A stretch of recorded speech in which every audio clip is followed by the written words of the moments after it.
के पहाड़ी अंचलों में रहा और उनकी जीवन यात्रा महाराष्ट्र में पूरी हुई। गुरु के पंच प्यारे भी देश के अलग अलग हिस्सों से थे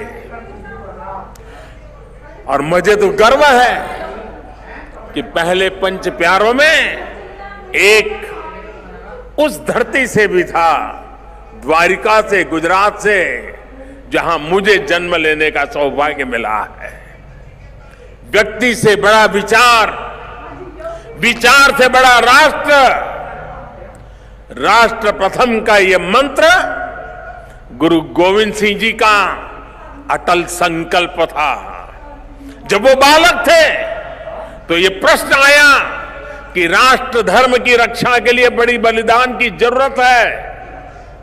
उन्होंने अपने पिता से कहा कि आपसे महान आज कौन है, ये बलिदान आप दीजिए। जब वो पिता बने तो उसी तत्परता से उन्होंने अपने बेटों को भी राष्ट्र धर्म के लिए बलिदान करने में संकोच नहीं किया। जब उनके बेटों का बलिदान हुआ तो उन्होंने अपनी संगत को देखकर कहा, चार मुए तो क्या हुआ, जीवत कई हजार। अर्थात मेरे चार बेटे मर गए तो क्या हुआ, संगत के कई हजार साथी, हजारों देशवासी मेरे बेटे ही हैं। देश प्रथम, नेशन फर्स्ट को सर्वोपरि रखने की ये परंपरा हमारे लिए बहुत बड़ी प्रेरणा है।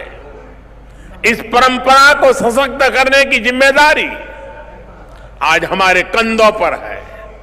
साथियों, भारत की भावी पीढ़ी कैसी होगी ये इस बात पर भी निर्भर करता है वो किससे प्रेरणा ले रही है।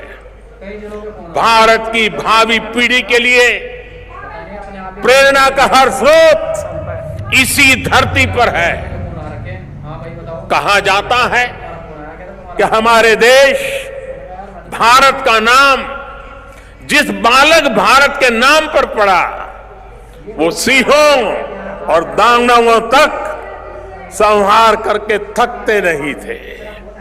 हम आज भी धर्म और भक्ति की बात करते हैं तो भक्तराज प्रहलाद को याद करते हैं। हम धैर्य और विवेक की बात करते हैं तो बालक ध्रुव का उदाहरण देते हैं।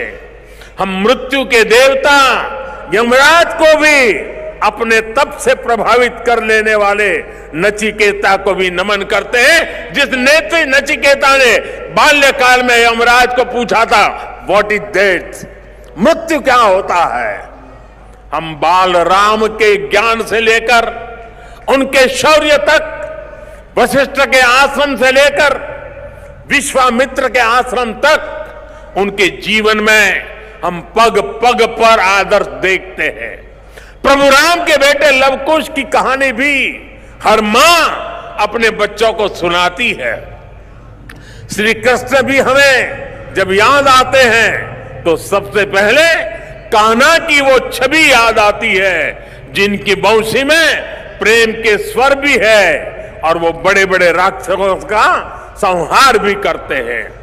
उस पौराणिक युग से लेकर आधुनिक काल तक वीर बालक बालिकाएं भारत की परंपरा का प्रतिबिंब रहे हैं। लेकिन साथियों, आज एक सच्चाई भी मैं देश के सामने दोहराना चाहता हूं। साहबजादों ने इतना बड़ा बलिदान और त्याग किया, अपना जीवन न्योछावर कर दिया, लेकिन आज की पीढ़ी के बच्चों को पूछेंगे तो उनमें से ज्यादातर को उनके बारे में पता ही नहीं है। दुनिया के किसी देश में ऐसा नहीं होता है कि इतनी बड़ी शौर्य गाथा को इस तरह भुला दिया जाए। मैं आज के इस पावन दिन इस चर्चा में नहीं जाऊंगा कि पहले हमारे यहां क्यों वीर बाल दिवस का विचार तक नहीं आया, लेकिन ये जरूर कहूंगा कि हम नया भारत दशकों पहले हुई एक पुरानी भूल को सुधार रहा है। किसी भी राष्ट्र की पहचान उसके सिद्धांतों, मूल्यों और आदर्शों से होती है।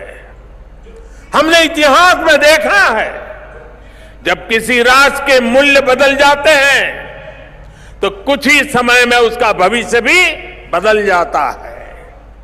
और ये मूल्य सुरक्षित तब रहते हैं जब वर्तमान पीढ़ी के सामने अपने अतीत के आदर्श स्पष्ट होते हैं। युवा पीढ़ी को आगे बढ़ने के लिए हमेशा रोल मॉडल्स की जरूरत होती है। युवा पीढ़ी को सीखने और प्रेरणा लेने के लिए महान व्यक्तित्व वाले नायक नायिकाओं की जरूरत होती है। और इसलिए ही हम श्री राम के आदर्शों में भी आस्था रखते हैं। हम भगवान गौतम बुद्ध और भगवान महावीर से प्रेरणा पाते हैं। हम गुरु नानक देव जी की वाणी को जीने का प्रयास करते हैं। हम महाराणा प्रताप और छत्रपति वीर शिवाजी महाराज जैसे वीरों के बारे में भी पढ़ते हैं। इसलिए ही हम विभिन्न जयंतियां मनाते हैं। सैकड़ों हजारों वर्ष पुरानी घटनाओं पर भी पर्वों का आयोजन करते हैं। हमारे पूर्वजों ने समाज की जरूरत को समझा था और भारत को एक ऐसे देश के रूप में गढ़ा जिसकी संस्कृति पर्व और मान्यताओं से जुड़ी है। आने वाली पीढ़ियों के लिए यही जिम्मेदारी हमारी भी है। हमें भी उस चिंतन और चेतना को चिरंतर बनाना है। हमें अपने वैचारिक प्रवाह को अक्षुण्ण रखना है। इसलिए आजादी के अमृत महोत्सव में देश स्वाधीनता संग्राम के इतिहास को पुनर्जीवित करने के लिए प्रयास कर रहा है। हमारे स्वाधीनता सेनानियों के, वीरांगनाओं के, आदिवासी समाज के योगदान को जन जन तक पहुंचाने के लिए हम सब काम कर रहे हैं। वीर बाल दिवस जैसी पुण्यतिथि इस दिशा में प्रभावी प्रकाश स्तंभ की भूमिका निभाएगी। साथियों, मुझे खुशी है कि वीर बाल दिवस से नई पीढ़ी को जोड़ने के लिए जो क्विज कंपटीशन हुआ, जो निबंध प्रतियोगिता हुई, उसमें हजारों युवाओं ने हिस्सा लिया है। जम्मू कश्मीर हो, दक्षिण में पुडुचेरी हो, पूर्व में नागालैंड हो, पश्चिम में राजस्थान हो, देश का कोई कोना ऐसा नहीं है जहां के बच्चों ने इस प्रतियोगिता में हिस्सा लेकर के साहबजादों के जीवन के विषय में जानकारी न ली हो, निबंध न लिखा हो। देश के विभिन्न स्कूलों में भी साहबजादों से जुड़ी कई प्रतियोगिताएं हुई है। वो दिन दूर नहीं जब केरला के बच्चों को वीर साहिबजादों के बारे में पता होगा, नॉर्थ ईस्ट के बच्चों को वीर साहिबजादों के बारे में पता होगा।